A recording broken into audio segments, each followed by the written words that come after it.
rising senior at Troy High School who is interested in the medical field, as well as a member of the Michigan Youth Empowerment Foundation's Youth Leadership Committee. The Michigan Youth Empowerment Foundation is a 501c3 nonprofit dedicated to promoting STEM education and supporting K-12 students on their ventures in a technological world. Welcome to our 6th Be Live seminar, How to Pursue the Medical Track in College. We're honored to have our accomplished guest speaker, Joshua Zill, with us today, who is a rising sophomore at the University of Michigan, studying neuroscience, computer science, and music. Throughout high school and college, Josh has gathered a lot of volunteering experience at St. Joseph Hospital and Henry Ford Hospital, as well as turning over operating rooms at a surgical center in the Honduras. Josh has also worked at a neurology clinic and scribed at an endocardiology clinic. He is currently an undergraduate researcher at a neurology lab focused on Lou Gehrig's disease. As for our other speaker, Hassan Siddiqui is a rising sophomore at Penn State University. He is enrolled in the 7-year Accelerated Premedical-medical Program. Hassan is studying medicine and biomedical engineering. Lastly, during the presentation, if you have any questions, feel free to leave a comment in the Q&A section on the lower right region of your screen, and Josh and Hassan will answer them after they present. Now I will turn the meeting over to Josh.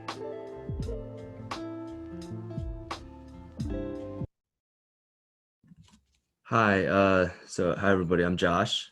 I am going to be a sophomore this fall at U of M, and I'm really glad to be here today. So first we're going to talk about, traditional pre-med at University of Michigan.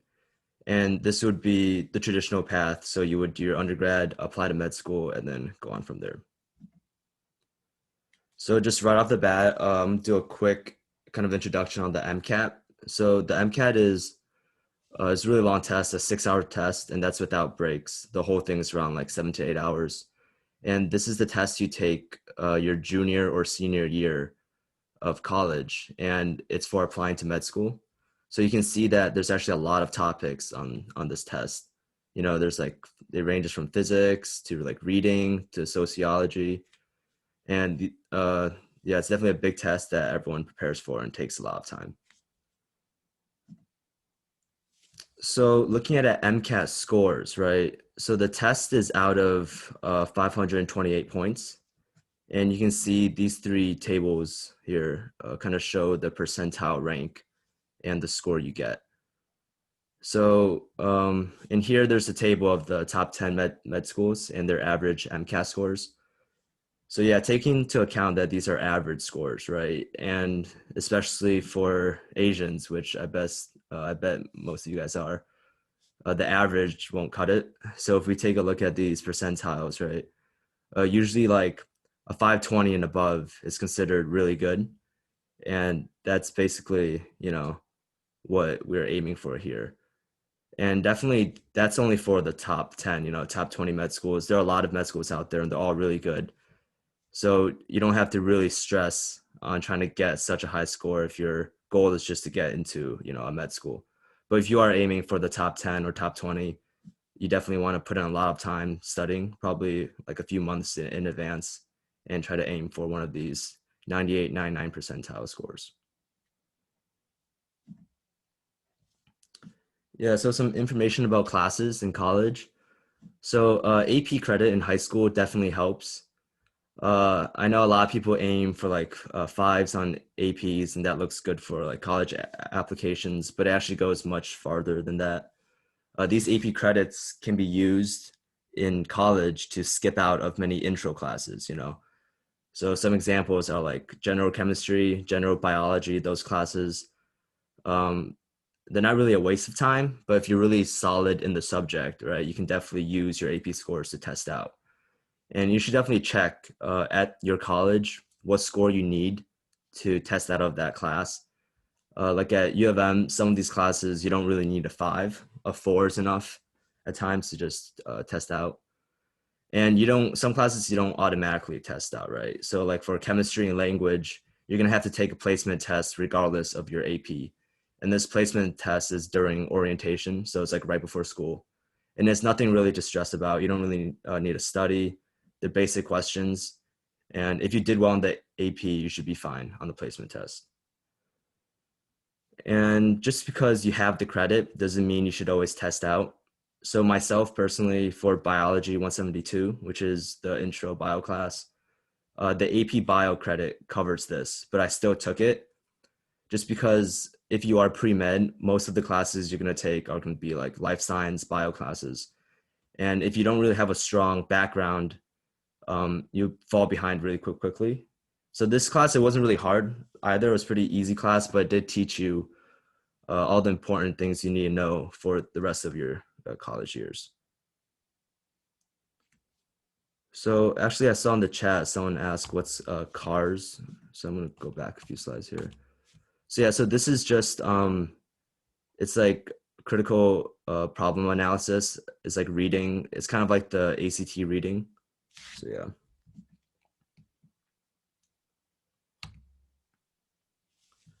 Yeah, so in college, a lot of people talk about, pre-med classes, and pre-med is not actually like a major, right? These are just classes that med schools require for you to actually apply to med school, right?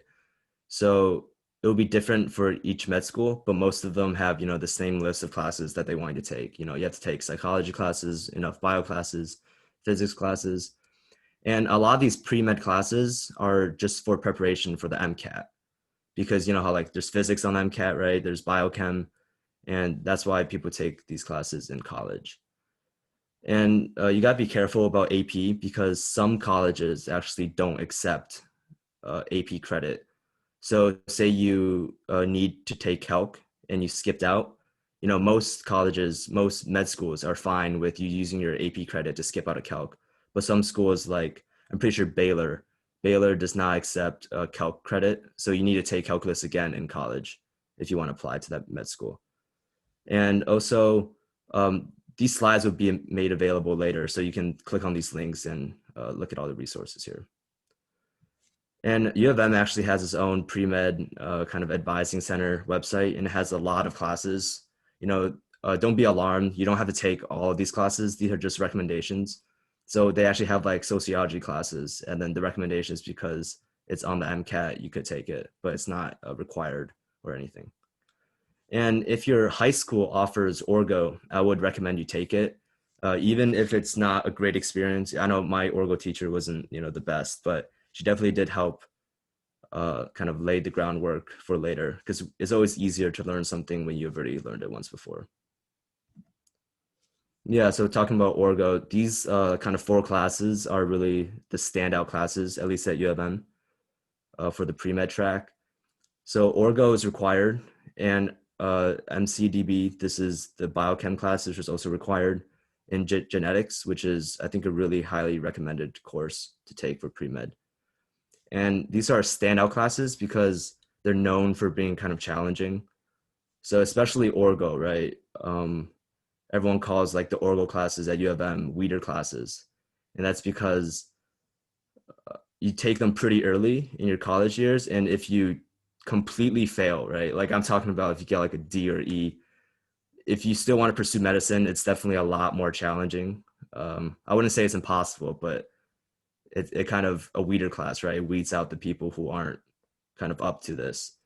And you can just see from these grade distributions taken over many years. This is actually data made available by U of M, so it's accurate. You can see the medium grades of all of these classes are Bs, and you can see like the top 20 or top 22% get As. And obviously you need an A or above for a 4.0, like an A minus is not a 4.0. And these classes, they're actually, I know for Orgo at least, they're curved, as in at the really end, if you're within this range. So for our year, it was like around 80% to 100. If you get within that range, you're guaranteed an A or above. And then, an A minus or above, sorry. So if you don't get like an 80% at the end, you're probably just in this B plus B range. But even if you get like an 85, right, that doesn't mean you got a B. It's gonna get curved up to an A. And yeah, from what I hear, I haven't actually taken Orgo 2 yet, but I've heard it's harder than Orgo 1.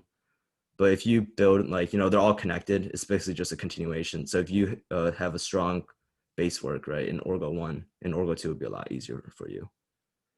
And for biochem, I know there's multiple classes that you can take. The most popular one is MCDB 310. I'm not really sure how they're different right now, but I know that this is the most popular one and what most people take. In genetics, I'm actually taking that right now. It's not that bad of a class, but it is a lot of, independent reading. The instructor is kind of hands-free because it's such a high level class as well. So yeah. And there's definitely other classes in addition to these four that are kind of challenging, but these four are just the most well-known, most talked about ones. Yeah, so gap years. So gap year is what a lot of people do in the traditional pre-med route after 4 years of undergrad. So after their senior year, they don't immediately apply for med school, right? They take one more year to kind of go out, find work to do, volunteer, get hours, do a lot of volunteering, do a lot of shadowing, maybe do some serious research. And basically this is just to beef up your resume and to give you more medical experience. So when you apply, you have more to talk about. And it also does help with the MCAT because usually if you don't take a gap year, right, you would have to study kind of during your junior year. And then that's like really annoying with school and everything. So this gap year definitely helps where you don't have as much of an overlap between school and MCAT. And also a lot of people take gap years, if they're trying to get to a top 10 med school and they don't get in, right? They take a gap year to kind of, study, maybe make the resume a little better and try it again next year. And it's no big deal. But I guess, downside is it does add another year into a already really long process. So yeah, so 5 years, I know some people can graduate in 3 years and take a gap year the fourth year, so they're not like behind, but I wouldn't really call taking a gap year falling behind at all. So, but this is an option you can do. Yeah, so next I'm gonna kind of just briefly talk about the direct med program or the BSMD program. And this is mainly for high schoolers applying, to colleges. So yeah, so what is direct med? Who is it for? So the direct med program basically guarantees you a spot in med school just right out of high school. So what you're doing is you're applying to both an undergrad and a medical school position at the same time, like through a Common App or whatever. And obviously some big benefits is there's no, further application process where you apply to med school because that's, it's a really complicated, really long process. You won't have to do med school interviews. A lot of these interviews I know, they contact you and you have like a week to buy a plane ticket and fly out, right? So there's no more of that. You don't have to take the MCAT. So this is actually not true for every direct med program. Some you still have to take the MCAT, but you just need to get like a minimum score, And like just in general, during your college years, you don't have to worry on getting, that 4.0. There's just like a minimum GPA requirement to stay in the program. And once you're done with your 4 years of undergrad, you directly go into the med school spot. So yeah, I kind of said this already, how, the process is really difficult, time consuming. If you don't do direct med during your college years, you have to find time to volunteer, to research, to shadow, and that takes up a lot of time. And I guess direct med is really for if you're positive about medicine. A lot of people take college as a time to explore their interests, right? And see what they want to do. So if that is what you're looking for, direct med is not for you because when you're in college, you already have your seat in med school and it's really highly discouraged on to leave. And you can apply to another med school. You're not really bound to that med school that you apply to during your direct med, but it's not encouraged for you to apply out. But yeah. So where can you apply for this program, right? So not all schools have it, especially not all the top 20 med schools have it. I know U of M used to have a direct med program, but they canceled it for whatever reason. But here's like a list of some really good, really top med schools along with their undergrads. So there's some standouts here. Northwestern is a top 20 med school, and Northwestern, undergrad is also really good undergrad. Baylor is actually, I think, like number 26 or something, their med school, and they have a really good undergrad as well. And like the Pittsburgh one, yeah. And something to know is applying to these direct med programs are actually really competitive.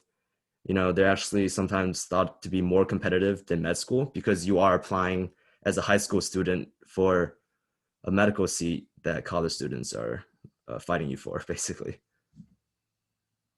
Yeah, so what are these programs looking for, right? They definitely want to see a lot of meaningful medical exposure because you're just a high school student, right? They want to know that you're positive that you want to go into medicine because they are reserving you a seat in their med school. You know, you're taking seats away from these college students who had more time kind of to explore. So you have to show that you're really dedicated by showing that you volunteer, you have done shadowing, you know, you're in clubs and activities. Research is really good. If you can find research as a high school student, that's definitely a huge plus. But research is very hard to find in high school. Not a lot of labs, you know, trust high school students or want to hire them. So if you do get one through like a connection, really cherish that and make the best out of it. If not, and you still want to research, you can always just cold call or just email professors and labs about their research, send them your resume. And I know when you do this, you got to do like probably 20, 30, 40, and then you might hear back from one, you know, if you're lucky. So it's definitely really difficult to get research as a high school student, but you don't have to worry, you know, it's not a big deal. Leadership experience, I'll go into that deeper later, but leadership is obviously important for med school and for doctors, and they do look for leadership in your high school application. And of course, you know, grades, just to be direct, I guess, you need really good grades. You know, a lot of some of these programs, the first round of like kind of applications is not even essays or, you know, interviews, prompts. You literally just send your grades, your GPA, your test scores, and then they filter like, you know, a lot of people just from looking at a bunch of numbers. And so yeah, you definitely need good grades. But grades definitely shouldn't be your sole focus either. You know, grades alone it's nothing, you know. You need the whole package, which why the program is so competitive. And I know now like standardized tests are a little, I don't think they're required for a lot of schools anymore. And the direct med programs do reflect this as well. But if you do take it, and I would recommend you do, you know, I would still submit your score just because it's optional. It doesn't mean it won't give you an edge, right, above someone who doesn't have that. So yeah. And they definitely want to see, you know, diverse activities. It's similar to just any other college application. And the takeaway from all of this is basically to understand that you're getting a reserved medical school spot. And these usually go for, you know, these college students who apply. So they want to know why you deserve it, you know, like over them. Like, why are you so sure coming out of high school that you're going to do medicine that they're going to reserve you a C in 4 years? So that's kind of what you want to show from your application and your activities. Yeah, so one of the most, you know, asked questions about med school, pre-med, everything is volunteering, right? How much volunteering do you need? What kind of volunteer experiences you should do? So this is kind of what I've gathered from my years. Number one is quality beats quantity. And I think this is especially true for direct med, you know, because you've had less time to volunteer. You only have high school, basically. College students, you're going to need quality and quantity because you have 4 more years to do stuff. But yeah, say you're in high school and you're planning to direct med, right? They understand you're in high school and your options are limited. And the main thing about quality is you want to make something out of those experiences. So you want something to write about, something to talk about on your applications, in your interviews. And kind of going along this point, long-term volunteering, right? That's considered, I guess, higher quality volunteering. It beats many small separate ones. So for example, right, if you're like 1 week you're volunteering at like a soup kitchen for a few hours, and then you're volunteering at like Purple Heart, and then you're volunteering like an animal shelter, right? You won't be able to make any meaningful connections with anyone. And also, since each one was so short, you really weren't able to, you know, kind of get like a story or experience out of them. So myself, in high school, I volunteered at this senior home that was across the street of my apartment. And I did that for 4 years. And I only went probably like once a week or once every 2 weeks. But I went for 4 years. So I got to know the people there really well, you know. I got to understand like the entire situation. I had a lot to write about in my essays and talk about during interviews when they ask about volunteering. And obviously there's medical and non-medical volunteering, right? Medical volunteering is basically volunteering in hospitals, nursing homes, senior homes. Non-medical is, there's so many, you know, like cleaning up, like, yeah, there's just a lot of opportunities there. And you definitely want to balance. But for direct med, I would recommend more medical volunteering, right? Because they want to see that experience and see that you know what you're getting yourself into. And obviously now is not the best time for medical volunteering with like COVID, you know, all hospitals are basically closed off to students. But here are two links that you will be able to click on when the PowerPoint goes live. And these links are basically things you can do right now during the pandemic. So some of these things are like getting groceries for people who can't drive, you know. There's a lot of online tutoring, online teaching opportunities. So this is really good. So one more surgery is one of the volunteering things I did. And I thought this was probably like one of the biggest and one of my favorites. So what it was is it's a nonprofit that provides free surgeries to those in need. And they have this surgical center in Honduras at an orphanage ranch. And it's in the mountains, it's like in the woods. It's like a week-long trip. And I thought it was a really good experience. They offer medical and non-medical volunteering. So non-medical would be like, you know, hang out with the kids. There are a lot of kids there. You can help make lunch for everyone. They have like a kitchen that makes food for the entire ranch. Some of the medical ones, you can turn over these operating rooms in the surgical center. And the best thing about this entire experience was they allowed you to do a lot more than you could do in the United States. So basically you were allowed to go inside the surgical rooms, inside the operating rooms, and they would even let some people like scrub in where you would, you know, get sterilized, and then you were able to stand right by the surgeon in front of the patient during the entire procedure. And the surgeon will let you, you know, like hold open like clamps. Sometimes they'll like point you things inside the patient and you can like touch it. It's really interactive, and you can get really up close to the patient and the surgeries. Yeah, so these are some pictures. I didn't take all of these, but a few of them I took when I was there. So this first picture is, you know, the surgical center. It's really modern. It has everything you would think a surgical center would have, you know, AC, everything. The pictures next to them are where everyone lived, where all the volunteers lived. So you can see that, like initially my concern was it was in Honduras. I thought like the living conditions would be, you know, pretty bad, but they actually built this really nice kind of this structure for us to live in. There's this huge courtyard in the middle, and there's hammocks around the entire place. And the rooms you can see from this bottom middle, they're really nice. You know, it's air conditioned. They have beds, 4 beds. They have closets for you. They have plumbing. They have sinks, mirrors, everything you would want. And it is in the middle of the mountains. So the scenery is really nice. You know, it's enormous. The ranch is huge, and you can go on runs. A lot of the surgeons in the morning, they go on runs. And there's waterfalls, there's, you know, lakes, there's rivers to play in. There's just a lot of things to do there.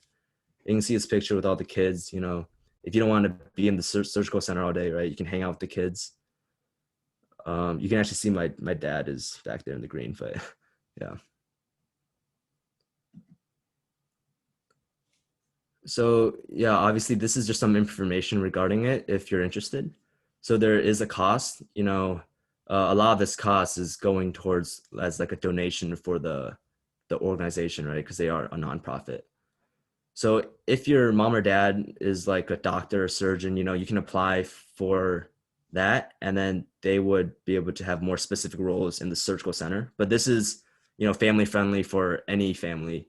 Like my parents weren't doctors, and they still went, and there's a lot of things for them to do and a lot of things for me to do.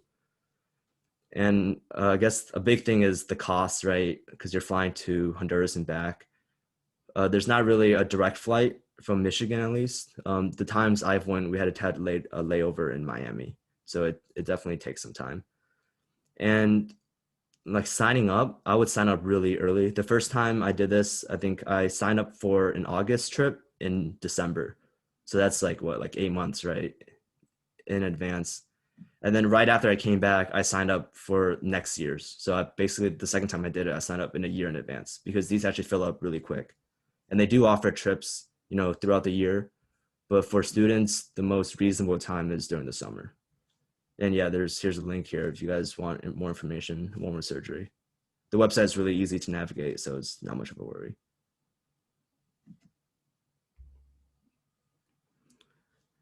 Yeah, so some more on volunteering on hospitals and senior homes. So I volunteered at St. Joseph and Henry Ford hospitals, the St. Joseph in Ann Arbor. And my experience was pretty good. It's really easy to sign up. Right now, these forums are all closed down because of the pandemic. But when they open back up, I definitely recommend you sign up. There is an age requirement. Some are 14, some are 16. Some specific jobs, when you get in, you have to be 18 to apply for those roles, but it's not a big deal. There's tons of jobs for everybody. And obviously some are better than others. Some are like receptionist jobs, greeter jobs, where you like say hi to people when they walk in. You're not really going to get much experience from just saying hi to people.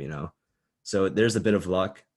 I don't think you can really apply for a job, but maybe if you've been there, like a few years, you can ask and then they could assign you one. But when you're initially there, they just randomly assign. And I was pretty lucky. At St. Joseph, I got this book cart job. And at first I thought this was going to be, just really boring, but it actually turned out to be really nice. So what I would do is I would push this huge cart of books through like 11 floors of like inpatient care. And I would go into each room and then ask, like, do you want a book to read? Or do you want some activity? There were like drawing, paintings. There's a lot of things you could do. And a lot of people just, turn me down. Some people were really interested in talking. Some people were just, they're bored. They're in the hospital for like months and they just want someone to talk to. So it's really good to talk to patients. And I definitely got a lot of experiences out of this book cart job. And at Henry Ford, I wasn't as lucky. I was mainly just like sorting through their boxes, sorting inventories. I didn't really see that many patients, but it was, you do get to see the entire picture of a clinic or a hospital or an office. So yeah. Yeah, so next, shadowing. So shadowing basically is when you follow a doctor for the entire day and you just follow them around the hospital, the clinic, and they bring you into patient rooms and they kind of teach you things. But you're basically just observing. That's what shadowing is. So yeah, like I was saying, it is really passive. So what I mean by passive is you're not actively doing anything. So you're just watching the doctor, but you can make a lot out of it. So a really important thing is, like I've been saying for direct med, is that they want you to know, they want to know that what medicine is really like, right? Like if you're just watching medical TV shows, that's not what the life of an actual doctor is. So having a lot of shadowing hours kind of shows these direct med programs that what you're getting into, for the rest of your life. And I did say, yeah, it's really passive, right? You're not doing much, but it's a great opportunity to network with doctors. And, because you're in the hospital, you're around doctors, nurses all day. There's a lot of people to talk to. And maybe, one thing leads to another. And then some doctor, has a lab and then you talk to them a lot. They like you, they might recommend you to work at their lab. They might know other doctors for you to shadow. Shadowing is sometimes difficult to get, right? You have to like cold call doctors. So once you get in and then you make a lot of connections, it definitely helps in the future, especially if your parents aren't doctors or like you don't really have friends or family that are doctors. And a lot of hospitals offer shadowing. I know the Henry Ford Hospital has the form that you can fill out. That was on the last slide. But if you are trying to shadow something more specific or, something bigger, you would just have to cold call doctor offices. Maybe, your friends or family, it's a doctor, you could ask them to shadow. But even if you don't, don't worry about it. You can build up connections throughout the years. That's what I've been trying to do.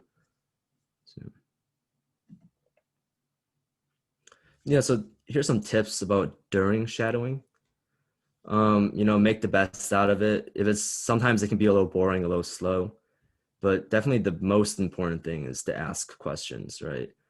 Like if you ask questions, it shows that you're interested. And doctors, they love like explaining. If you have a question, they love explaining. They're never going to be annoyed by your questions, especially if you're like a high school student. Staying focused, paying attention to your surroundings. I know in the hospital, the first time I shadowed, this was kind of an issue.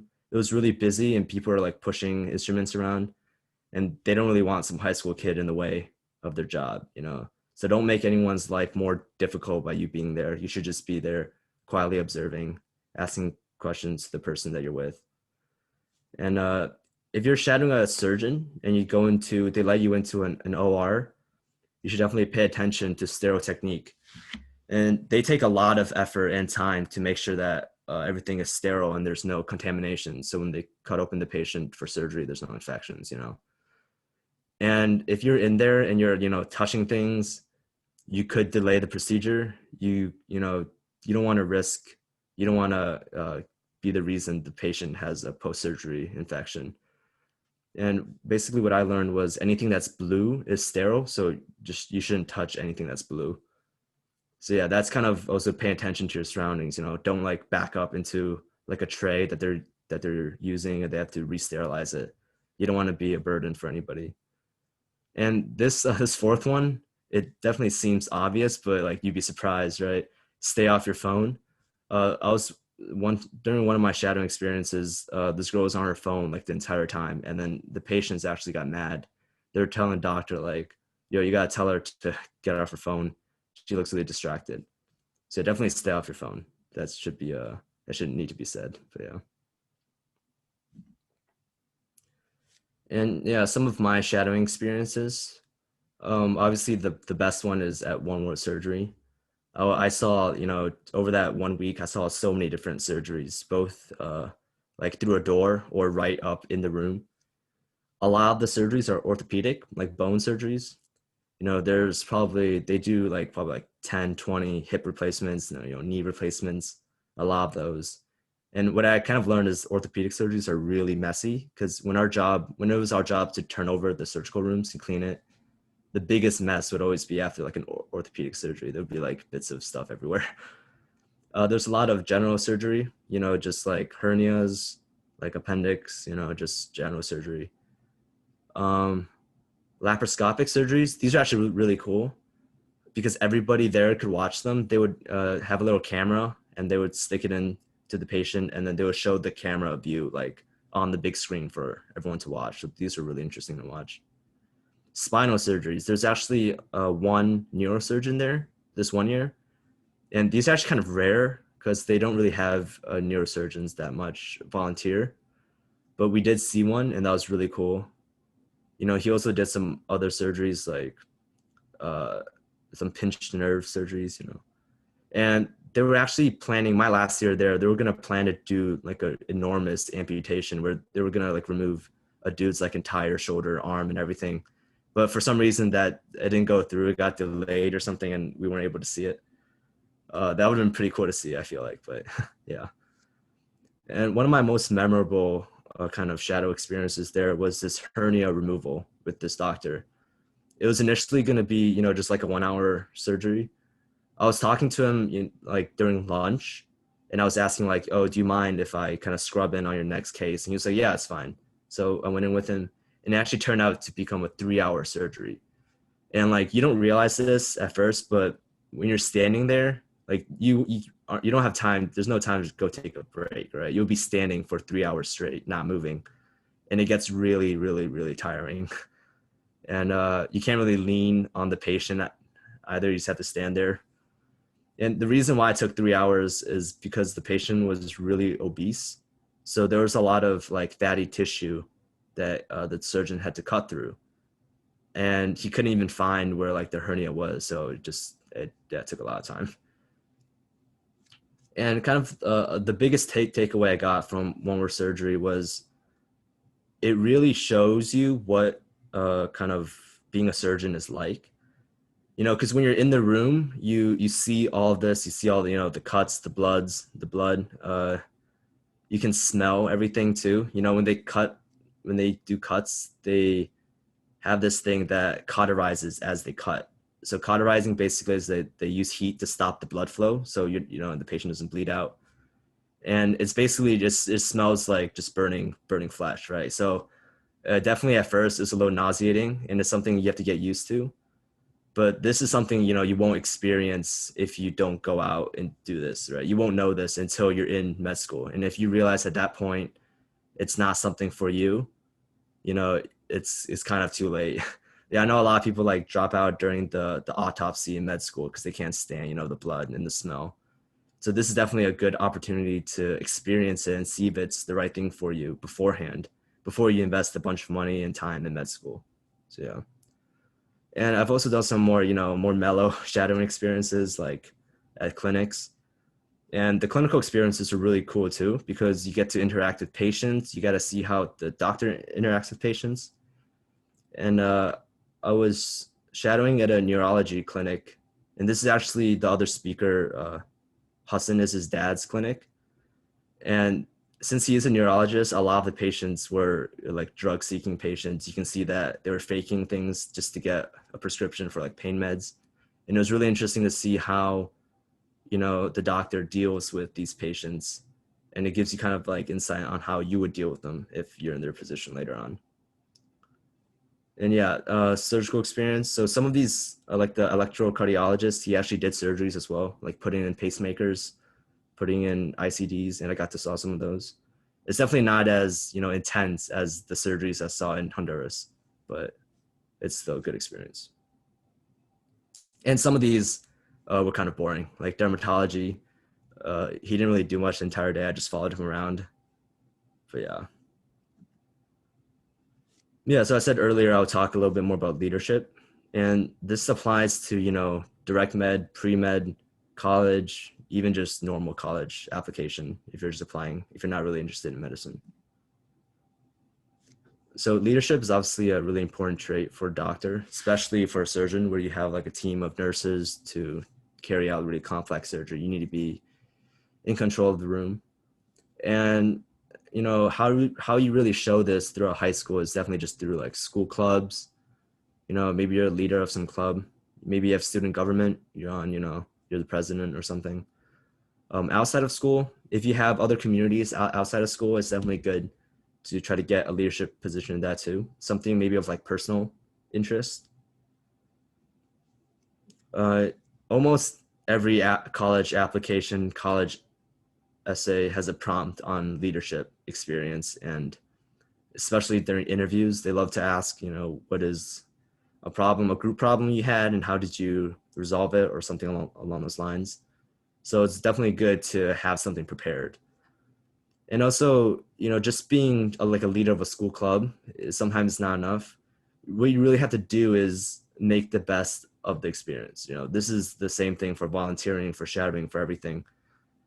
You're already spending that time, you know, to do something. You might as well make the best out of it and get something you can write about or talk about from that experience. So always keep that in mind when you're doing something, is to make the best out of it and do something where you can write and talk about it, so it actually means something in the future.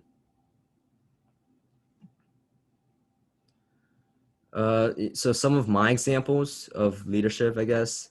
I personally didn't think I had a lot, but yeah. So one was Science Olympiad captain. I bet like most of your high schools, middle schools have Science Olympiad. I've been doing Science Olympiad since like middle school, so I've done it for many years.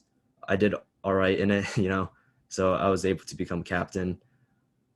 The biggest thing with this, I guess, is a lot of scheduling. You know, you have to work the schedules for the events.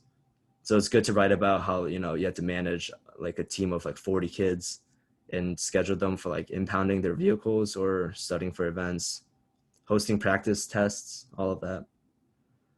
I was the editor-in-chief of this school student-run website we had, and that was really cool. We would film, you know, videos for assembly. We would talk about like school sports on there, a lot of just like school activities. We would do interviews, And the website had just a lot of information. They had like a grade calculator. We had like a lunch menu for our block schedule.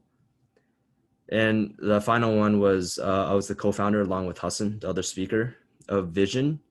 And what Vision was, a Vision is this Harvard program where we started a chapter at our high school, and they buy glasses for people who need glasses but can't afford them. So it's, you know, it sounds really cool and stuff, but all we basically did was we just raised money in school, you know, like bake sales. A lot of restaurants, you know, like Chipotle, they have like events where like every like cent or something of the purchases for a day go towards some organization. So it's really easy actually to set up. I met this guy who I did the summer camp a few years ago in high school, and then the leader of my group, he was the founder of this Vision thing, so he told us about it. And basically, I just reached out to him a few months later and asked like, how could we get a chapter started at our school? And he just sends us like a bunch of like materials we need. We confirmed it with the office, and then it was pretty easy to set up. Yeah, so research. This is, I feel like, more geared towards if you're about to go into college or if you're a few years away. You know, especially if you're like a freshman in high school, there's absolutely nobody who's going to hire you for research, especially off like a college campus, right? They're not going to trust you. If you're able to get one, like that's amazing, right? But it's definitely really hard. So don't feel bad if you can't get a research experience out of high school.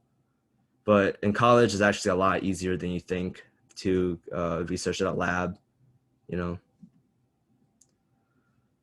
So I only know at U of M because that's where I go. So I'll be talking about research at U of M. So they actually have a program called UROP, and it's the Undergraduate Research Opportunity Program, right? UROP. And you apply for this basically after you get into the college. Most people are applying near the end of their senior year, you know, after they know where they're going, you can apply. And they really look for kids who haven't had research experience before. So even if you have had research experience, I would try to tone it down in the application because they're trying to offer this to kids who haven't done research, you know? So yeah. So some pros, you know, pros and cons. Some pros are, it does really help and make it really easy to find research as a college student. And the program offers leadership positions where you kind of like watch over a group of kids and their projects. And that's probably like a second, third year thing. And yeah, just to emphasize, it makes it really easy to find research because the program helps you match to like a lab that's within your interests. And then it's really easy to get everything set up.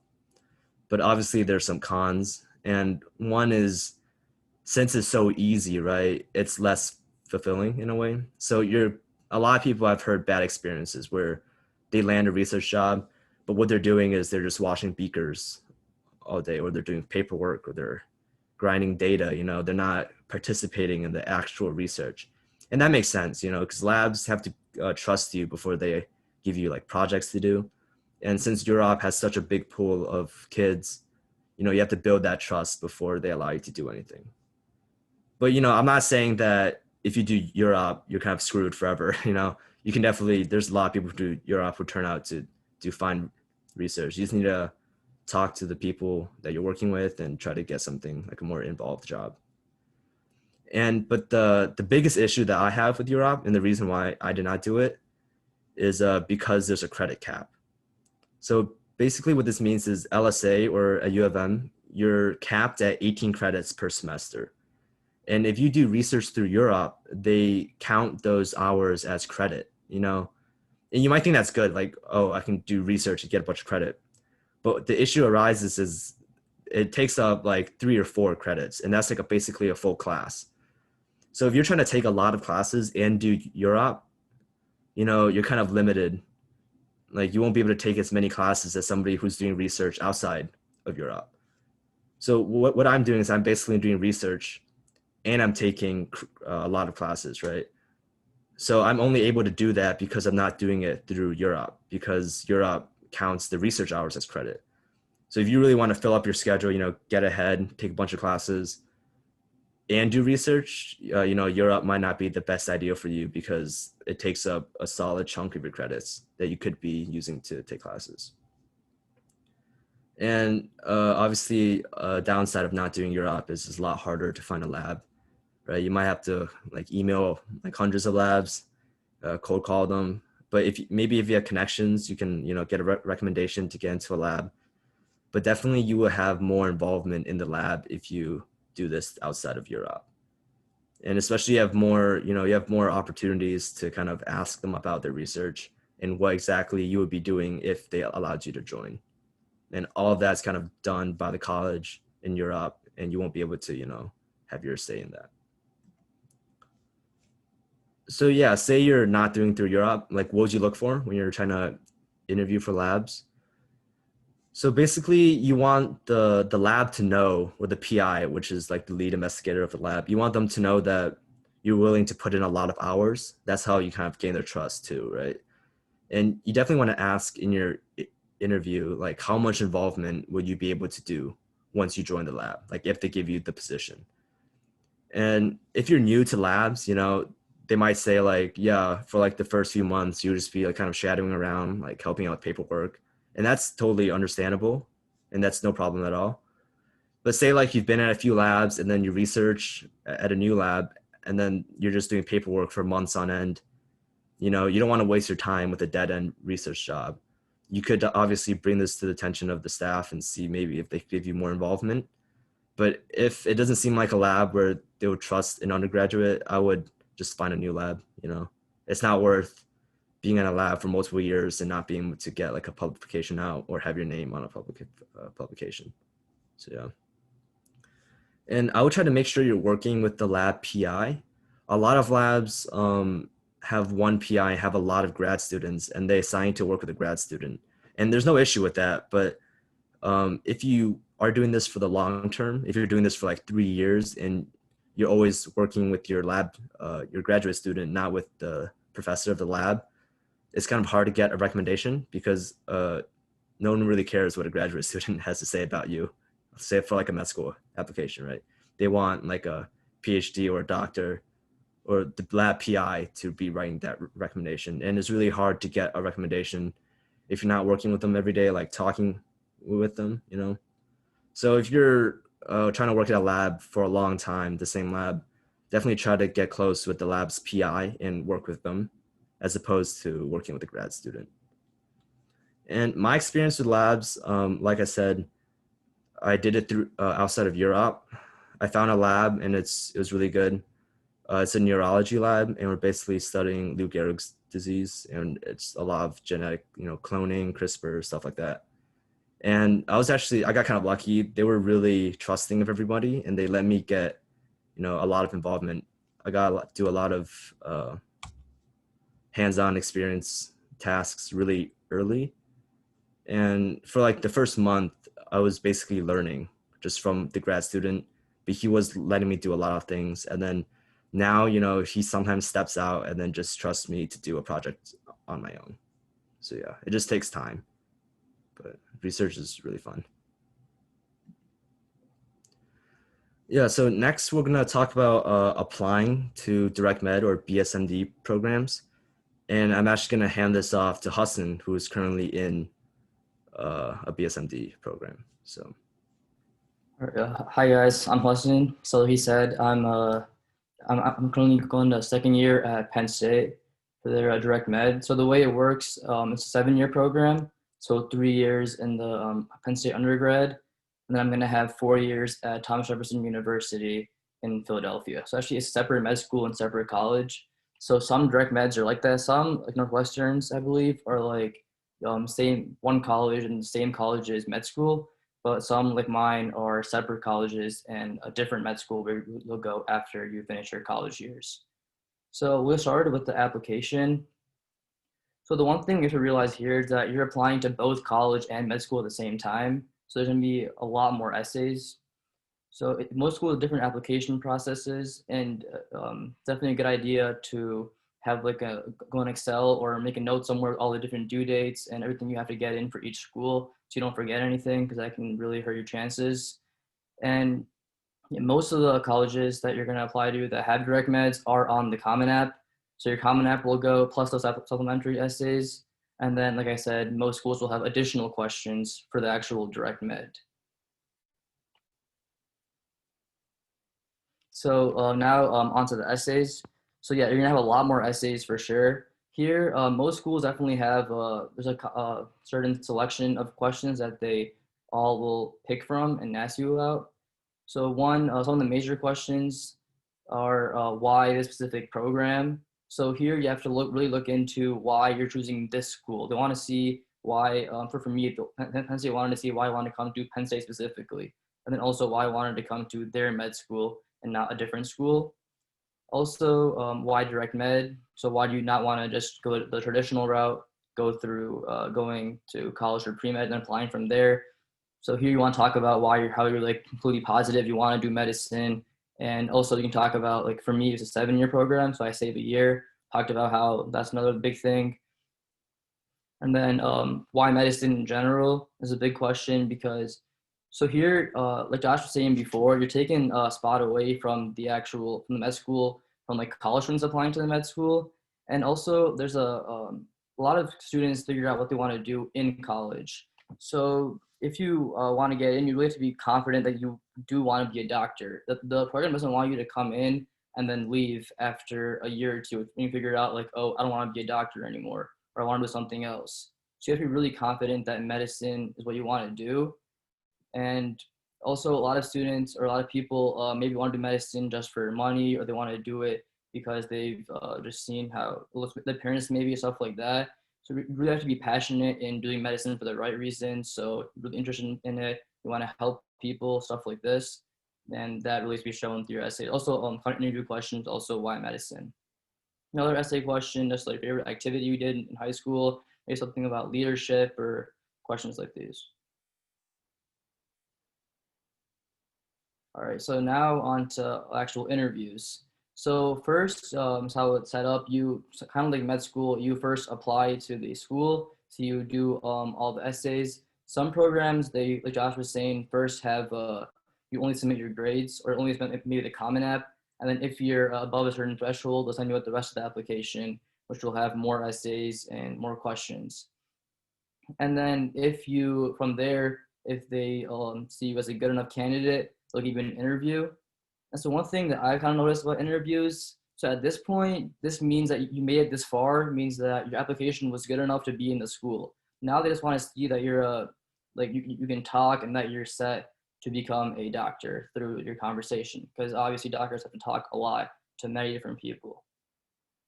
So some interviews are just a traditional format. Well, you'll sit down with a doctor, maybe a student in the med school, and they'll ask you questions, you'll respond, and you'll just have a conversation. While others are multiple mini interview mYe format, which Josh will touch on in a little bit. So my biggest advice I'd say for interviews is to connect the questions to personal examples based on your activities, your experiences. So for example, if they ask you why medicine, you can touch on to your shadowing experience, or and talk about how you were in the actual room and you saw a doctor and you saw how doctors were making a difference in people's lives and it inspired you, and something like that. Or you can mention on your volunteering, or pretty much any story you have based on your experiences. Also, the main thing I say is that you have to remember it's a conversation.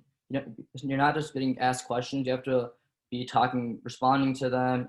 Also maintaining eye contact, not fidgeting, not doing anything like that. And also a big thing is to ask questions, because asking questions shows interest and they definitely want to see that. So whether it be questions about their actual program, the med school, anything like that. I know in my interview, I was talking to a surgeon. So I asked him a lot about what he does for work. And we just had, we went like, talk for about half an hour about his cases. I asked him about like what his toughest case was, stuff like that. And we just talked.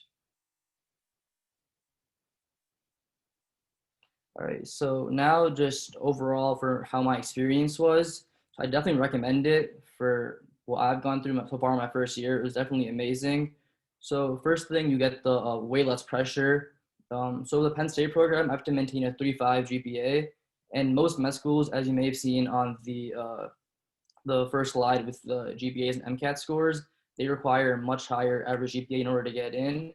So not to say that you should just slack off and not do anything or not try to get the bare minimum. You still obviously try, because all this information you're learning right now is going to matter later on and will help you become a better and fuller doctor in the long run. But it is a lot easier when you don't have to worry about getting oral every single class. Also, the MCAT. So I have to take the MCAT. I have to get a 504, which again is much lower than the most of the average scores for the top med schools. That's another big benefit. And then in having a lot less pressure in what I'm doing and in my grades and MCAT and all of that, you're really free to explore everything else you kind of want to do. So a lot of kids minor. I'm actually doing a minor in biomedical engineering, but some of my friends are doing stuff like Spanish or sociology and things like these kids can just minor in. Also, obviously, you save a year, which is very big because medicine already is a really long route with college, then med school, then residency, and then maybe even more residency depending on what you're going into and fellowships. So even saving 1 year can be a big help. But the one thing, like I said before, is you have to be really confident that medicine is what you want to do. And then also, I just want to go back a little bit to the actual application process. So another big thing is while you're shadowing, when you're doing volunteering, all of these things, a really good thing to do is become really close with, or even research, come close with the people in charge there, because rec letters are a very big deal. So you already need to have your rec letters from, I believe most schools require one science teacher, one humanities, I think, at least when I was applying. So getting a rec letter from like more people obviously shows you as a better candidate. So if you become close with the leaders in the organizations or with your research person, and they can vouch for you, that really helps a lot.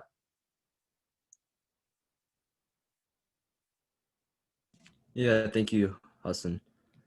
So like Hassan said, I was gonna touch up on the multiple mini interviews, which is like a really specific interview style for med schools and direct med.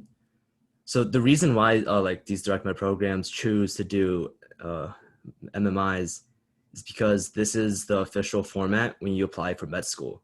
So, you know, trying to keep along the theme of you're basically applying to the med school outside of high school, right out of high school, they try to do this MMI type for a lot of colleges. So how it works is the first thing to know is it's really fast paced. You know, for me, I went in kind of nervous, and then next thing you know, like you've talked to probably like 10, 15 stations, you're done. So yeah, like I said, there's many stations. It's usually like, well, like 2 minutes, 3 minutes at a station. And just basically a bunch of desks around a room, and then they like ring a bell and everyone stands up and moves. You know, it's pretty interesting. And they have like a wide variety of questions and activities. So the most shocking for me was teamwork activities. I mean, it wasn't really shocking because like when you do research on the interviews, like, you should know that these are coming up. But I was just still kind of surprised that when they did. So basically this is testing your leadership and your teamwork abilities.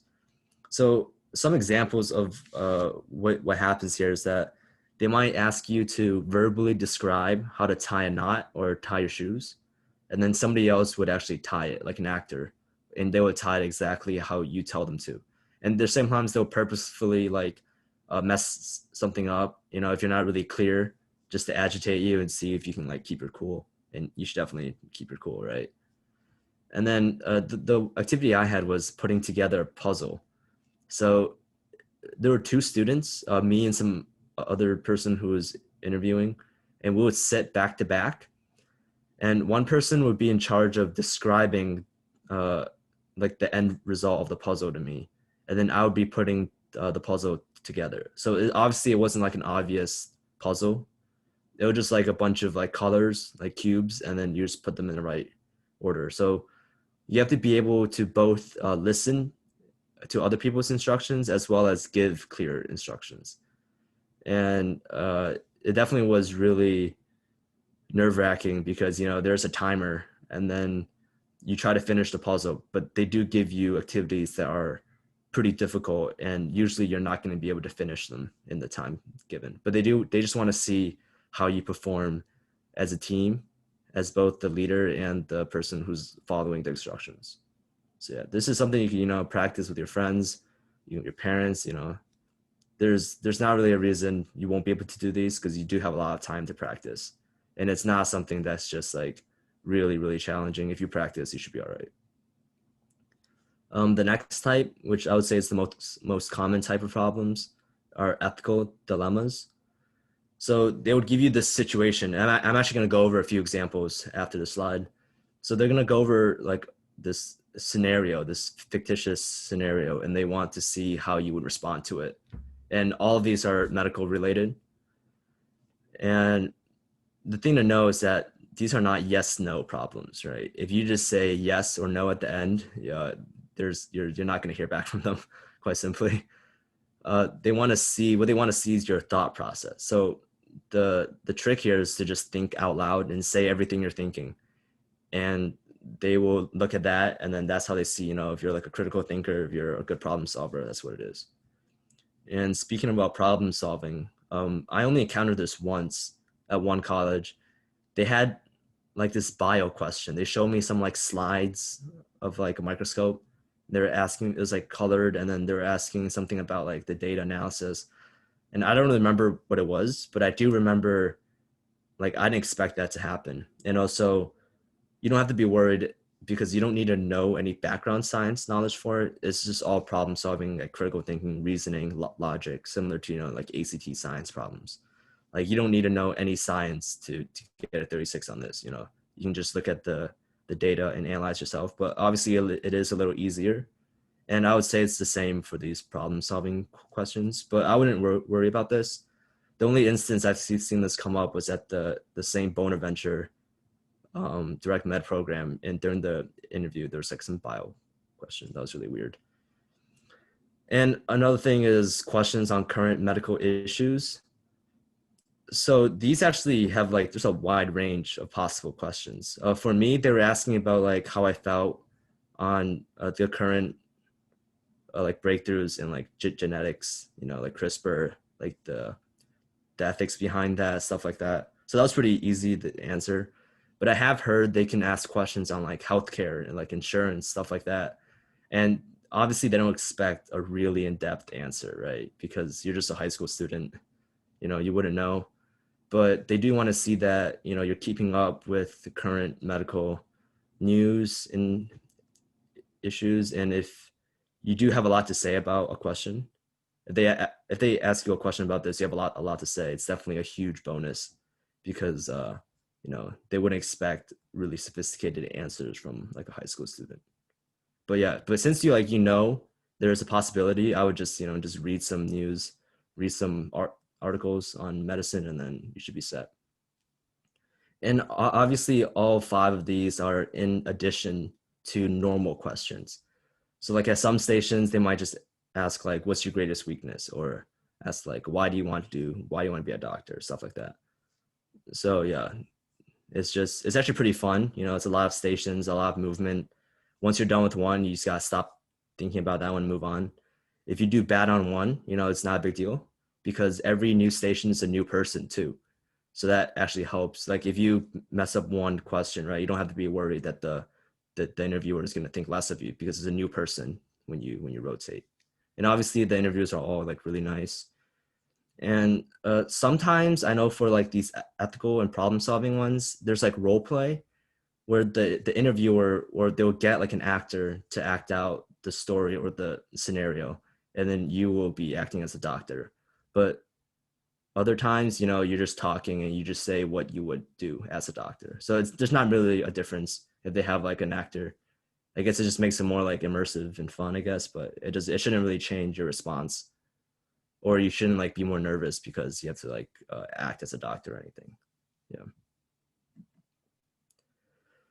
So yeah, so here's a mYe example worked out. So there's thousands of practice questions online. So if you're trying to study up for this, you have plenty of resources. There's not really a reason for you to be stumped if, there's so many practice problems you can do. So yeah, so let's go through this one real quick. A patient requests needles and syringes at his or her local pharmacy. they do not present with the prescription, and based on the records you can access, they're not receiving treatment for diabetes. Do you sell the syringe or not? So yeah, so here you're a doctor or pharmacist, you know, it doesn't really matter. And the biggest thing about this treatment, if you don't know, treatment for diabetes, like you need a syringe to inject insulin, which like doesn't treat, but alleviates diabetes. So that's why you would need a syringe. And like prescription, you know, like some prescription drugs you have to inject instead of, you know, just drink. So that's why this is like important.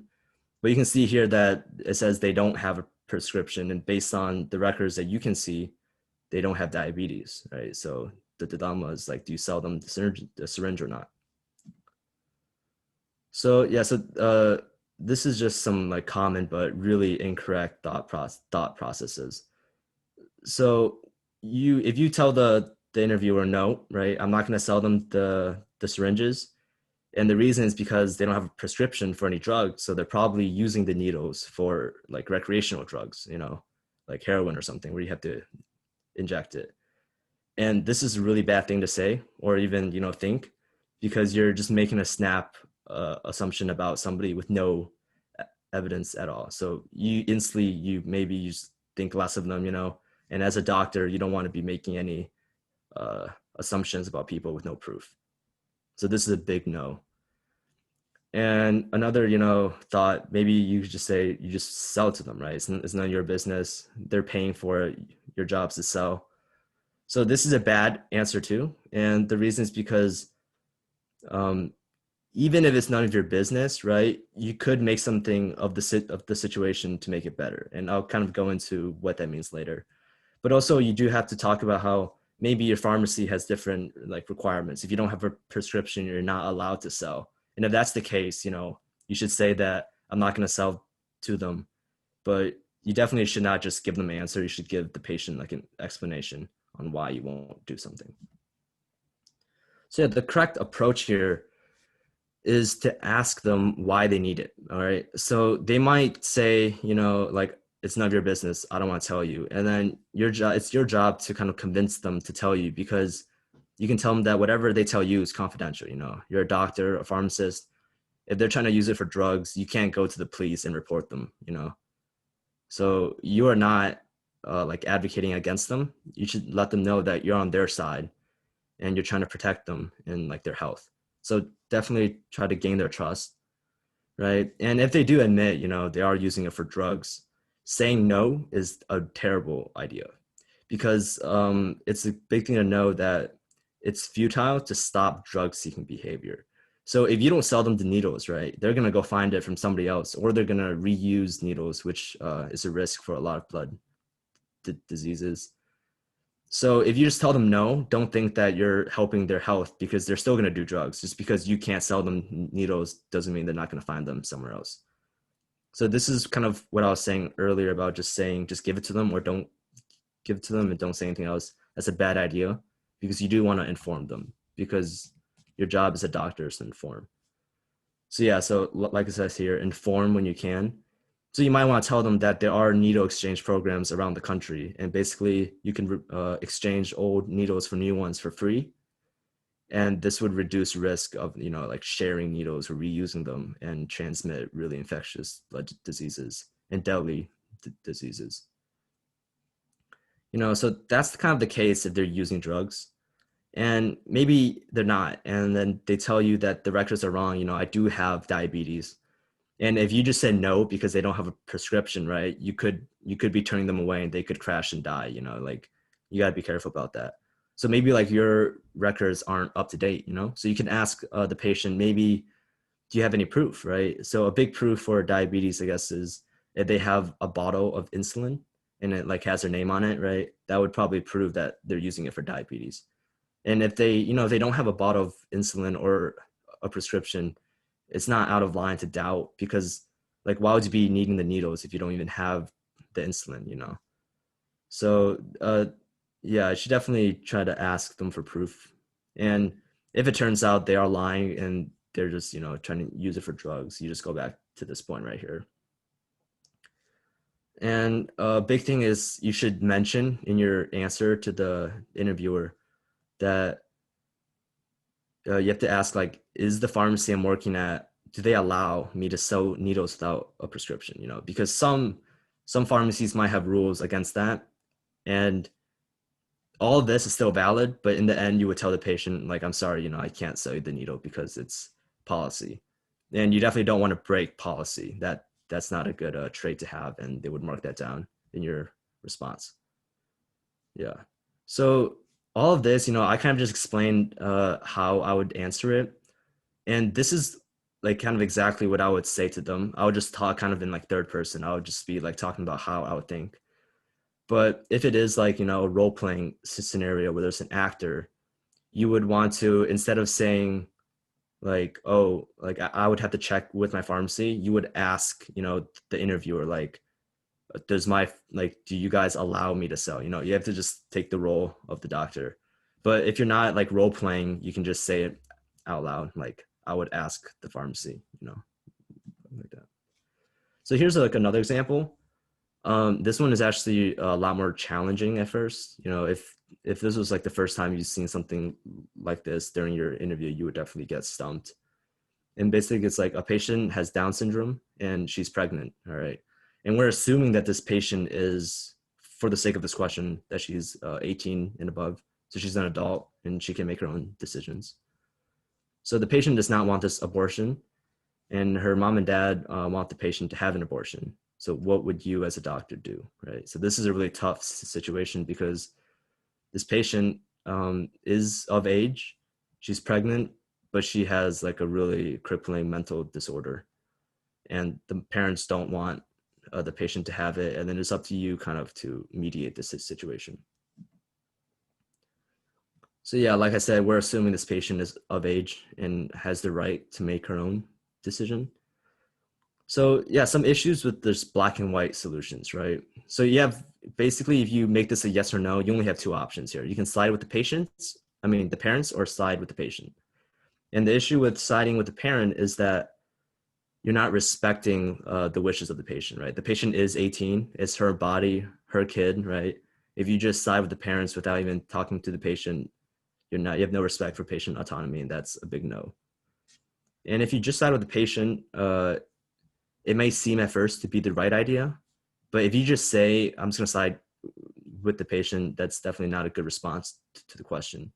And the reason is, like, the whole point of this question, right, is the patient has Down syndrome. So you gotta take that into account.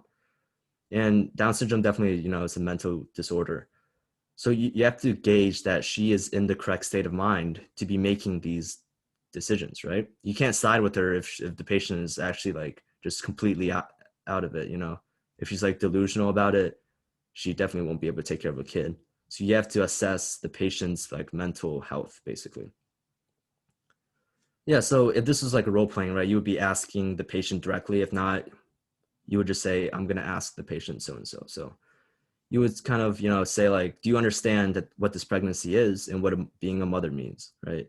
If she can't answer this question, that definitely shows that, you know, maybe she's not ready to become a mother or go through pregnancy, which, you know, can last a long time. You know, you can ask the patient like questions like, what are your plans to take care of this child? You know, she definitely should be thinking about the future and how she's going to take care of a kid with a crippling disorder. And if she hasn't really thought about things like that, you know, that's definitely a red flag that maybe the patient isn't in the right state of mind to be having this kid. And then you definitely want to ask the parents like why they don't think is a good idea, right? The parents are going to know the patient better than you. And from the description of the problem, you know that the parents don't want the baby.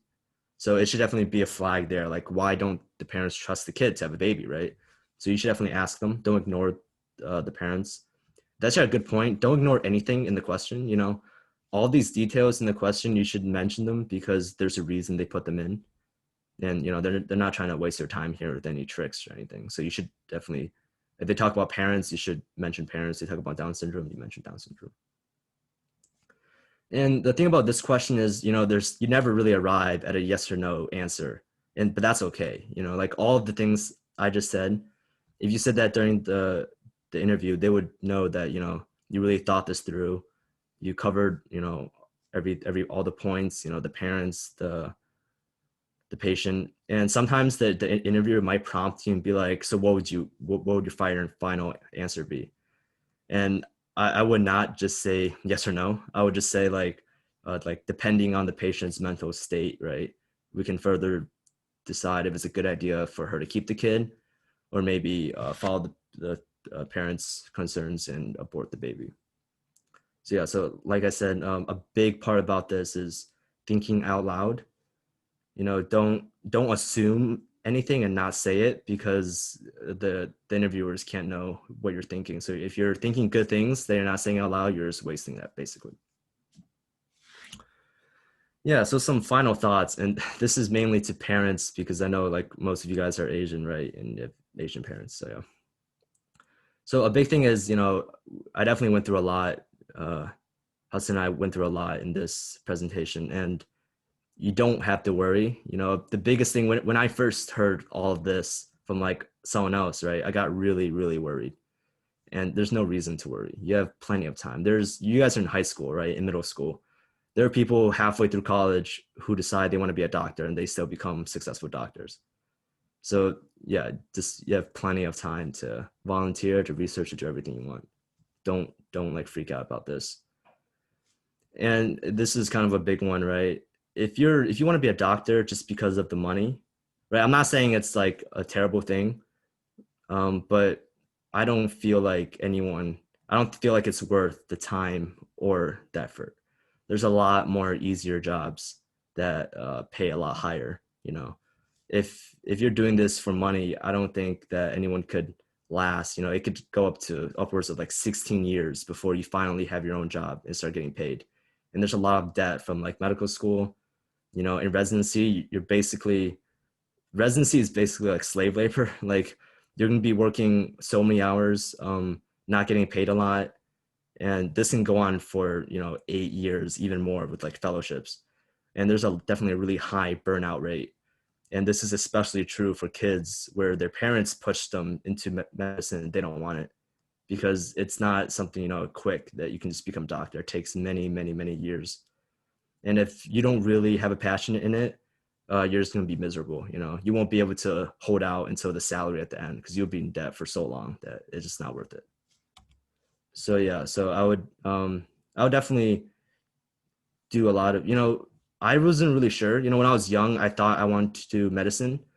And the reason I'm so sure now is because of all these volunteering experiences, all these shadowing. So definitely do these, not just for, you know, an application or for a direct med program or for med school. Do it for yourself so you know if medicine is really something that you want to invest your time and money in, right? Yeah, so like I said, like if money is the motivation, there's much more high paying jobs with less hassle. And this is just kind of a more recent thing. I'm minoring in CS, and the reason is because I feel like, you know, medicine, the future of medicine is going to have a lot of computers in it. I know like jobs like radiology, right, where you're looking at images, there's a lot of computers that can definitely read like an X-ray better than a human. And more specifically, you know, a lot of primary care, like when you go in for your yearly checkups, a lot of that soon, well, maybe not soon, but in the future will be automated. You know, computers are able to read through like thousands of research papers in like seconds. And if there's like a diagnosis that doctors can't find, like a program in the future will be able to find this. So it's definitely, you know, I wouldn't say that computer science is going to like take over medicine, right? But there's definitely going to be a lot of crossover.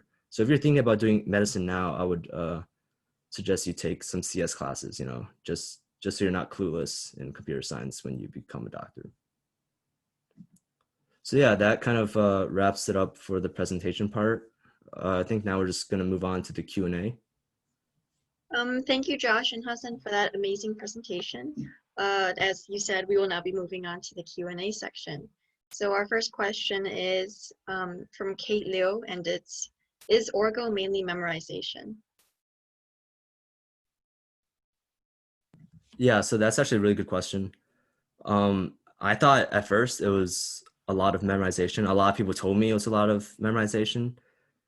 But when I started doing it, I realized that it's like math, right? It's a lot of problem solving.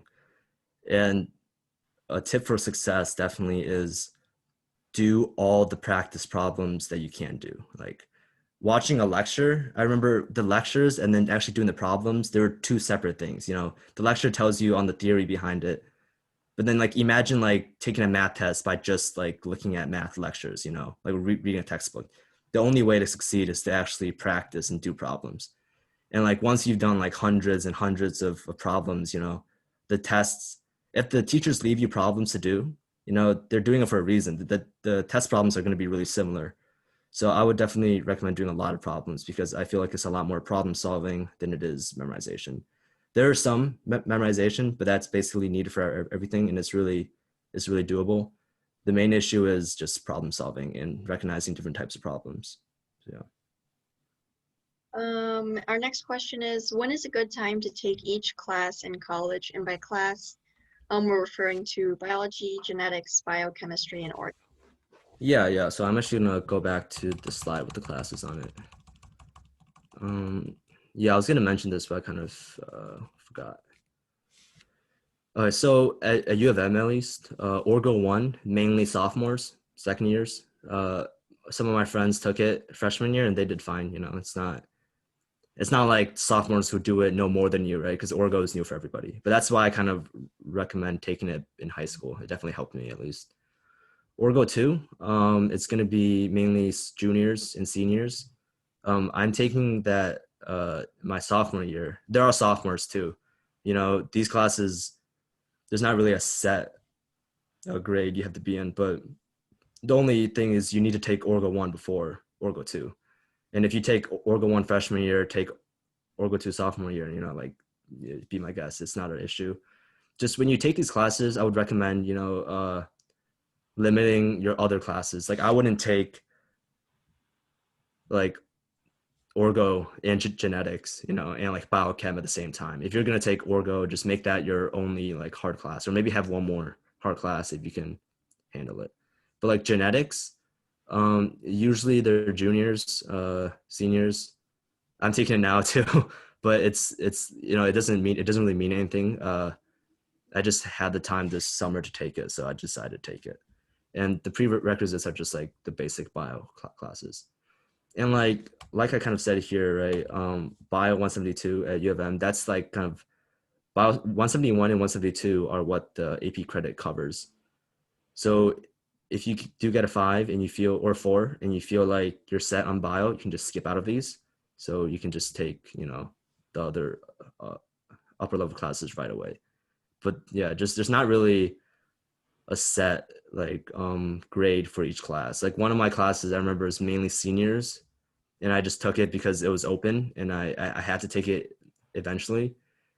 And it's not really like they know more than you because like the classes are new for everybody, right? But they might have more like bio experience. So yeah, like hard classes, I would recommend to just take them normally. Like there's no reason to take genetics your freshman year, you know, there's absolutely no reason to do that, or like biochem. And a lot of these classes do have prerequisites, so it kind of just ends up being what everyone does, and then it's not really an issue I'd worry about. Our next question is the Honduras trip still open due to COVID? Yeah, so this year, I actually lost some money on that because we did buy plane tickets and it got canceled. So yeah, so it's definitely not open now. Hopefully it opens up next year, you know, next summer when it clears up. But the number one, I guess, importance is for the patient, right? They don't want a bunch of kids bring like COVID up there and getting people sick, because that would be the opposite of what they're trying to do, which is to save people. When did you start volunteering at these hospitals, and what grade did you participate in One World Surgery? Yeah, so I'll try to remember here. One more surgery, I've been there, I think 2 times. I did it my freshman year, or 3 times. Freshman year, sophomore, and junior. Then I didn't do it senior year, and then now I can't do it again. But I did this for direct med school, so I had to do it earlier, you know. And volunteering, I started volunteering probably at hospitals I think junior year of high school, maybe a little in the summer. They're mainly just in the summer. It was either like sophomore summer or junior summer. but because of the age requirement, right, I couldn't do a lot of things a lot earlier because I was a little on the young side. But one of the things that didn't have an age requirement that I did for volunteering was, if I can find it, it was volunteering at a senior home. That was the senior home across the street. I started that my freshman year of high school. They didn't have an age requirement. I just helped out in the kitchen area, and it was perfectly fine. Yeah.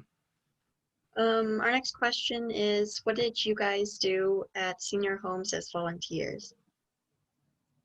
Oh yeah, so what I did was, like I said, I helped out in the kitchen. Once in a while, I would play piano. They had a piano there. They liked listening to piano. There's things you can help out. You can talk. You can hang out with like the seniors. You can push them around in the wheelchairs, like to get them where they need to be. A lot of them can't walk. They play like bingo. You can like help them with bingo. You can read to them, help them with their like phone problems or tech problems. It's really it was really relaxing. There wasn't a lot of regulations. I was the only volunteer at that place, so they didn't really care what I was doing either. I could just jump around and do whatever. But at other places, they might be more like organized, where you would have like a specific role. But there's a lot of things you can do at a senior home.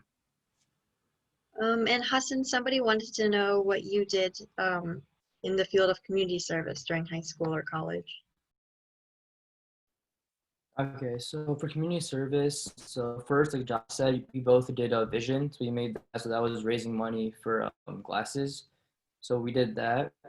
And then I also volunteered at a daycare type thing over the summers. So that was another one. Those are pretty much my main two. And then, yeah. How intensive are the course loads at a BSMD program, and is there stress to keep up your GPA? Okay, so for this one, I guess it depends on which program you're in. But for the one I'm at, Penn State, definitely I wouldn't call it intensive, especially compared to a normal pre-med track. So that's another question about my major. So I'll answer that right now also. Pretty much the way the program works, my major is called Premedical-medical. And the major itself is just handpicked classes that are basically just the normal pre-med requirement classes, along with a couple genetic classes, and then a couple, maybe one or two more classes that are a little more advanced in each of the fields. So what this does, it pretty much allows you to not have as many classes, I'd say. So the course load, for me at least, isn't that intensive. I was able to separate out most of my hard classes. So like took Orgo 1 last semester, take Orgo 2 next semester, and then I'll take like biochem the semester after that. So it's all kind of spaced out. And also it's a minimum 15 credit requirement per semester. So that's about 5 classes per semester, which isn't bad. And one more thing I was going to say with that was, I forgot it. So yeah. No worries. Our next question is, can parents watch the surgeries with you at One World Surgery, and what kind of background do you need, if any, to participate in the program? Yeah, so there's patient parents are definitely welcomed. There's no background. You don't need to know anything about medicine at all. They tell you what to do, and then I know like kids, if you're really young, it might be a little more hard to get like scrubbed in, but anyone can observe, where you just stand with your back against the wall so you're not too close to the patient. But they encourage everyone. There's no requirements. The application is just first come, first serve. There's no you don't need background in medicine. But if your parents are doctors, they can apply to actually be doing the surgeries instead of just helping out and watching. But yeah. Is Europe for Michigan, University of Michigan students only? Yeah, so every college has their own program. I'm not sure about Penn State. Maybe like Hassan can say something, but I know at U of M it's called Europe. It's probably called something else at a different college. But I think most colleges do have undergraduate research, like a program, Yeah, I think Penn State also has some system where you can apply into like a similar thing, and then I'm not sure what the name is, but yeah. And most colleges do. what are credits? I'm sorry? Oh, sorry. My question was, what are credits? Oh, yeah. Yeah, I probably should have mentioned that. So credits, like each class you take has a specific number of credits. This ranges from like half a credit to 4 credits. 4 credits is usually the max for one class. And basically credits is just how you count like the number of classes you've been taking in college. So like I was saying, each semester at U of M, you have a cap of 18 credits. Hudson was saying how there's a minimum of 15. So like a 4 credit class would be like a big class. 4 credit usually means just 4 hours of class that week. So 4 credits means 4 hours a week basically of class. And some classes are a lot smaller, like 2 credit classes. And that's kind of where this word credit comes from. And then what I was saying about how Europe, the research counts as credit, like they would take your research hours and take that into account as credit. And that could sometimes interfere with your actual class credit. So that's why I kind of like recommend against it. But it's not a big deal if you do it. It still works out. Josh, did you apply to BSMD programs, and why did you choose UMich over those? Yeah, so I actually did apply to a few. I guess the direct and really short answer is I did not get in. That would be the reason why I didn't do them. But I am happy where I am now. I got interviews I heard back from 3 of them. And just after the interview, I wasn't able to get a seat. But yeah, U of M was like the other school, was like my backup there. And this is kind of a related question. What program are you in now? Yeah, so at U of M, I'm in the LSA program, I guess. I applied first for engineering, but then I decided, I wanted to chase this medical path, so I transferred over to LSA. But other than that, there's not really like a program. U of M is just, I guess there's like a few, there's engineering, there's LSA, which is like the normal undergrad, and there's like a music school. I think there's like, yeah. So I'm just in the normal program at U of M. How are you able to juggle both computer science and neuroscience? Yeah, so a lot of it came from my credits. Definitely in high school helped me skip out a lot of the easy classes. And I really just kind of jammed my classes every semester. I try to take as close to 18 as possible, which is the cap. And definitely if I did Europe, I would not be able to probably, do as much as I did without it, because I could take more classes instead of just doing research.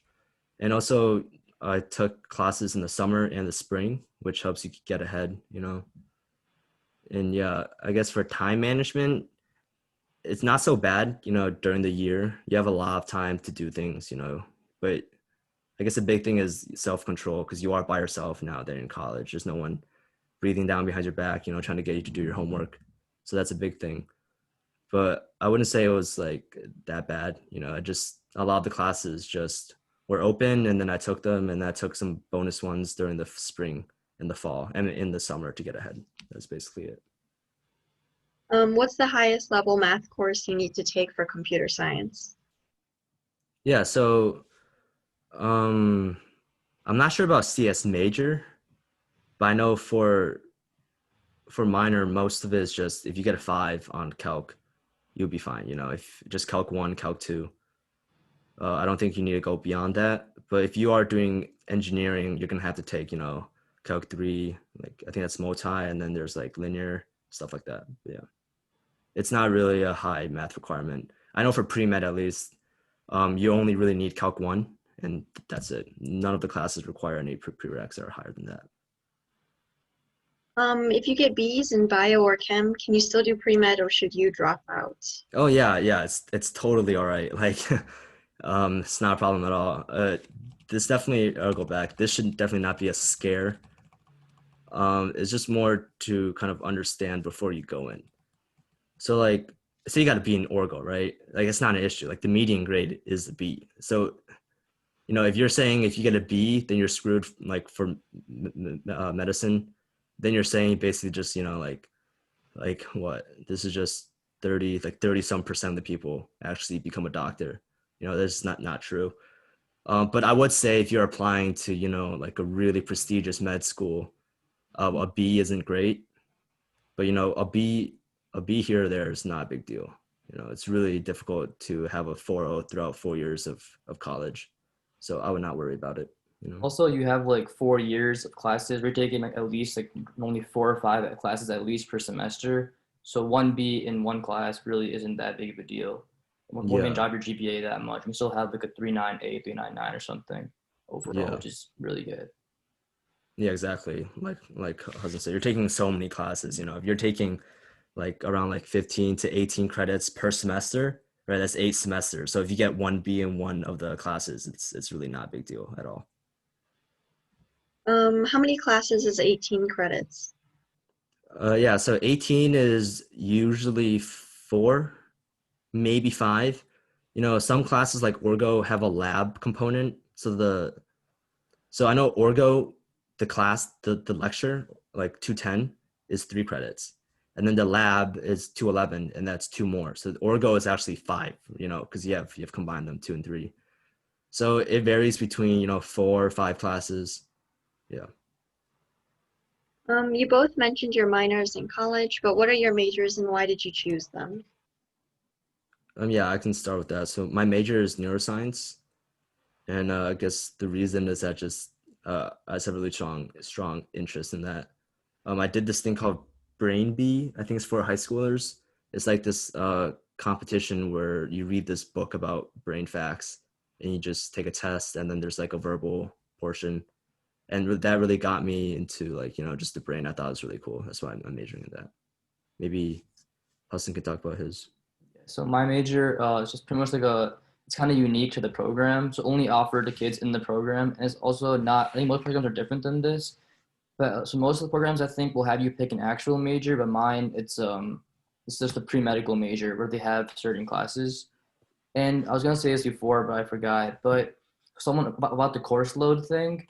When I got to Penn State, I learned that most students in the program actually, so the actual supposed to be 3 years for undergrad, but most students only stay for about 2.5 years or 2 years because of AP credits and also the way the program is designed. Maybe you stay one summer, you can get through all of your credits, the required credits for the major within 2.5 years, and then maybe take a gap semester where you can maybe do research or something like that, go abroad for a semester or something like that for an extra semester.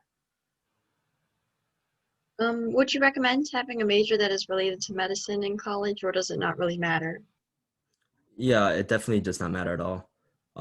If anything, it helps if you do, because some of the classes, the pre-med classes, you know, some of the pre-med classes are the classes you're taking in your major, so you can take less classes. But if you want to, you know, like major in Spanish or something, right? Like feel free to do so. It would definitely be a little harder because you will have to take more classes since none of your classes kind of repeat and you can't, you know, use one class for 2 things basically. But yeah, you can major in whatever you want. Yeah. It also paints you as like a unique applicant in a way because like most students applying to med schools would be under a traditional pre-med major. So if you're Yeah. applying with let's say Spanish major, it shows you as a unique person. You can have a lot more stuff to talk about in your applications, and it can definitely help you. Yeah, exactly. And that's why, like, for me, like, I'm doing neuroscience, which is just a pretty traditional pre-med major. But in addition, right, I'm trying to do like CS and music, which are a little more diverse. So that's the whole idea. We actually are done with all of the question and answer questions. So I did prepare some questions, and while I'm reading these and they're answering them, you can just post any other questions you might have there. The first one is, which one of your high school extracurriculars or experiences do you believe helped you the most while applying to medical school? Okay, so I can start with this one. So I mentioned before my volunteering. So first with the whole vision thing, I actually made my Common App essay kind of based on both like my personal story about like I and that kind of stuff, and then also just talking about vision and how we started it and about that. So it definitely was a really big talking point for me, more kind of central point in my application. And then also like pretty much every activity can be mentioned in some respect, whether it be in an essay or interview. So I talked about shadowing in different places, talked about volunteering at the kids camp, and just yeah. Yeah, for me, it would probably, I wouldn't say there's like one most important, but the one that's most helpful for my process, application process, was probably the Honduras one. I saw a lot of like things that I could write about, a lot of really powerful experiences. So, yeah. If you know anything about the Brown or JHU med programs, how do those two compare? Oh, you Which said one? Brown and what was the other Johns ones? Hopkins. Well, I think at least the way I look at it is most med schools are supposed to be like once you're in, you should be able to match a residency, regardless kind of which med school you're at. Well, obviously being at a bigger name could help you in the fact that it just is like Johns Hopkins School is supposed to be like, has really a big name. But if you just go and you excel wherever you are, and once you're in med school, I think you should be able to do fine as a doctor in the long run. Yeah, I totally agree. Just to add on, I think Brown is really highly rated for, I think it's medical research. Like there's for rankings, there's a lot of different types of ranking. There's like primary care and there's research. I think Brown is really up there in research, but I mean, it's still like a great med school, right? Even if you don't want to do research, but that's just something to keep in mind. What does CARS stand for? Yeah, so it's like that. That's like the critical analysis part. So it's like I'm pretty sure. I'm not 100% sure, but I'm pretty sure it's like the where there's like reading and then there's questions. That's like the Yeah, reading it's section I on think like critical 36. analysis and reasoning is what the Yeah. official is. I don't know where the S comes from, but that's what it Um, is. for a BSMD program with no MCAT requirements, will the students fall behind when they go to medical school if they don't need to take it? Um, so this doesn't really apply to me too much, although I do have a what's it called, like a generally lower score requirement than I would need to get into the med school otherwise. But I think here it's a lot just you have to stay on top of yourself, and like like even though right now I guess it's a little easier in college, you don't have to worry as much about your grades or your MCAT or whatever. You yourself and know that one day you're going to be in med school where everyone's going to be equal again. And same thing, just as you keep going further, it's going to be you gotta just make sure that you're learning everything, make sure you're staying on top of everything, and yeah. Yeah, I feel like it's definitely a lot more, like self motivation if through the direct med program, because definitely you do want to, the whole point is you can have a more relaxing college experience, but you also do want to, stay ahead of things and not kind of fall behind when you get into med school. Yeah, it's definitely really easy to just go there and be like, all right, I'm already in, so what's Yeah. the point even trying right now? And you can just maintain the bare minimum. But obviously, that's where self-discipline comes in. You have to know, okay, I need to keep going. I need to do good on my classes and everything. What high schools did you guys graduate from? Yeah, so both of us graduated from Detroit Country Day, DCDS. Yeah, it's in Beverly Hills, Michigan. Do you have any time management advice? Yeah, I think at least for us, I think our high school did a really good job of preparing us for college. I felt like my freshman year at college was honestly like either as like the same or much easier than like my junior year in high school. But like it doesn't. Everyone catches up. So like some time management advice, I guess. I would always go to classes. Even if it's like 8 a.m. classes, right? Like you should just go. It's a good mindset to be waking up early too. And you're completely independent. So you really need to be able to juggle between, hanging out with friends, like just doing whatever and studying. And what helped me definitely is the friends that I was with, they all cared about their grades. So if you're around those type of people, you're definitely more likely to put in that time to study, because if all your friends are studying, right, you're not going to be going out by yourself. So yeah, but hanging around people that are like you, in the same position, and definitely just it's a learning curve, but you have a lot of time. And similar to how college applications, they all say like they want to see like growth or like improvement throughout your 4 years of high school. I feel like it's the same for college. If you come from like a not so great high school, and you fall behind at first, you have plenty of time to catch up and, excel past everyone else later on. So one thing I do to keep track of my stuff is I make a list at the beginning of each day what I have to accomplish that day. So I'll plan around that kind of. If I want to do anything else, or maybe I'll set in breaks in between. And also going off of the friends thing he was talking about. So being in the program, you're with a ton of kids who came with similar backgrounds as you, want the same things as you. You all want to be doctors, and most kids are generally ahead of the rest of the class. So it's a really good environment. Also, you share a lot of the same classes.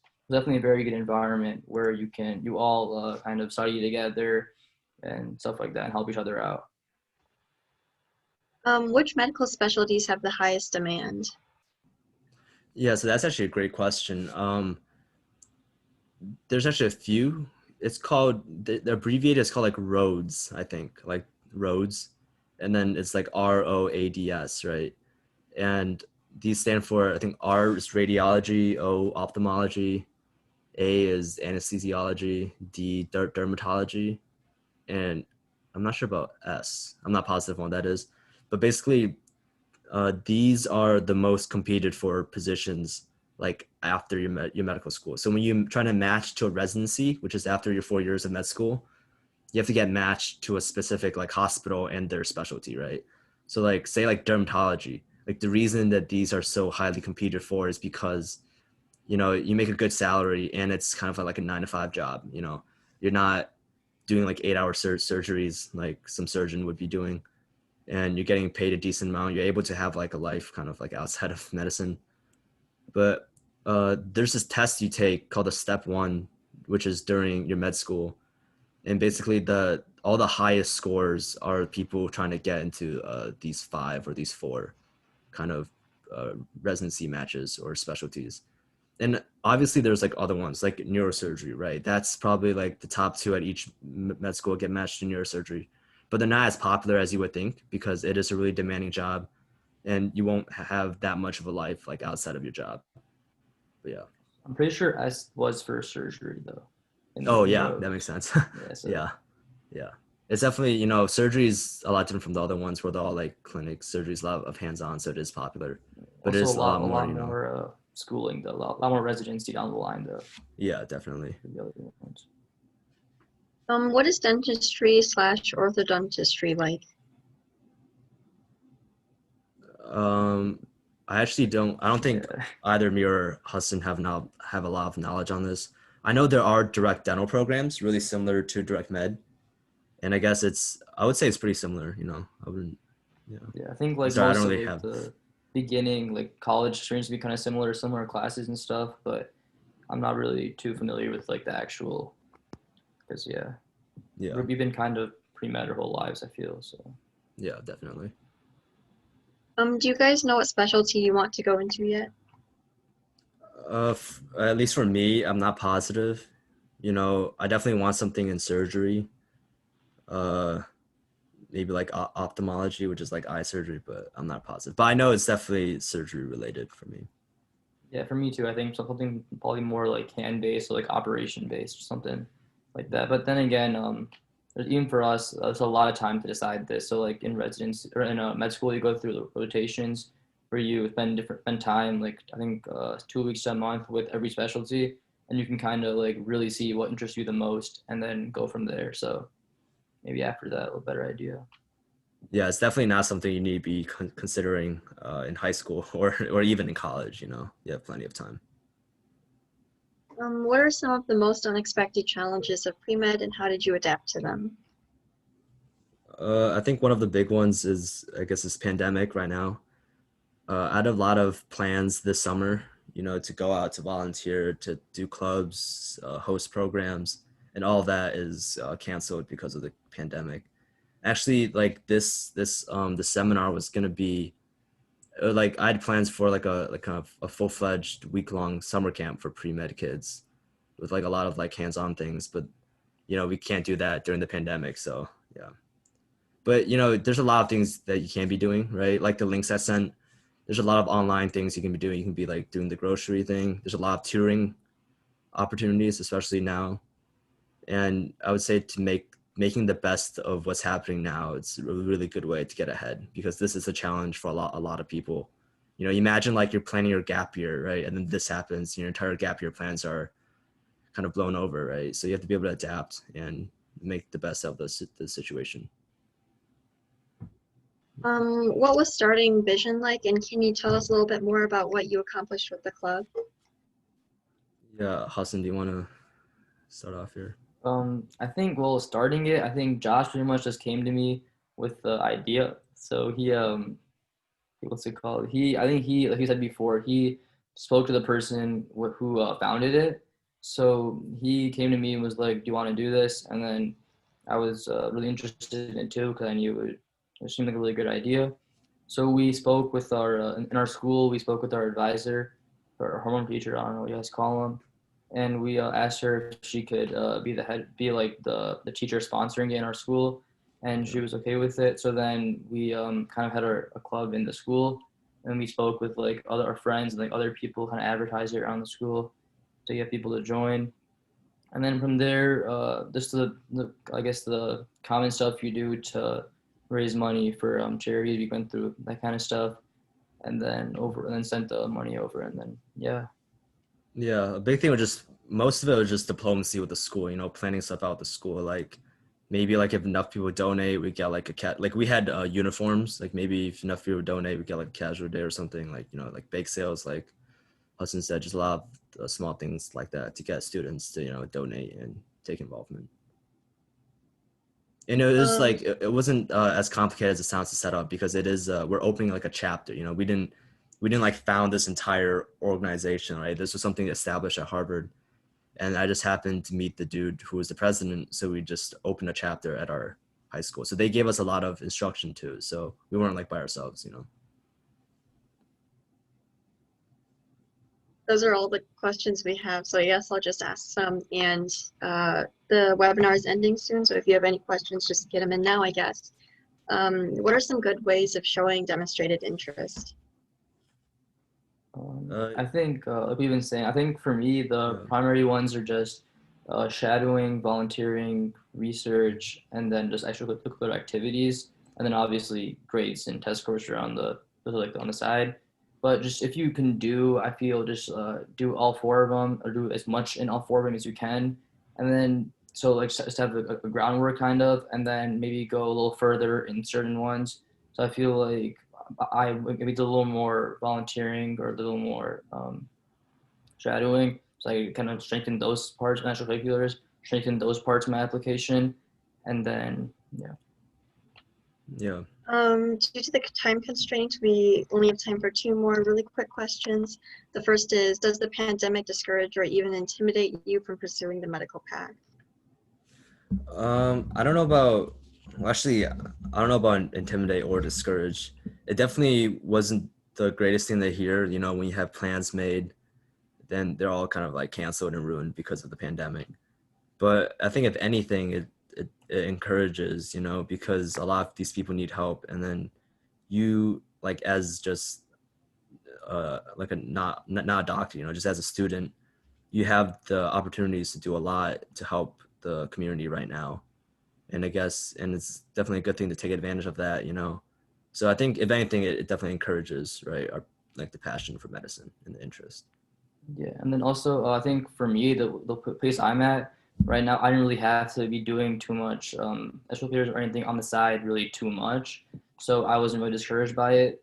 But I guess from he was saying that people are in need, so it just validates even more how much doctors really needed in the world. And also, if you're looking at like everyone's losing their jobs and stuff, while doctors are kind of only people who are still, none of them on a business, they're all still going, they're also necessary. So it even more just proves how doctors really are needed in the world.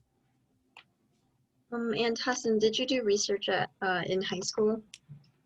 I did. Research wasn't really my strongest point. I wish I could have done more, but I just did some. My brother was doing some things with a professor in Michigan in some bioinformatics, I think. So I kind of talked to him about it, talked to the professor he was working with, and kind of got a smaller project and helped into his project.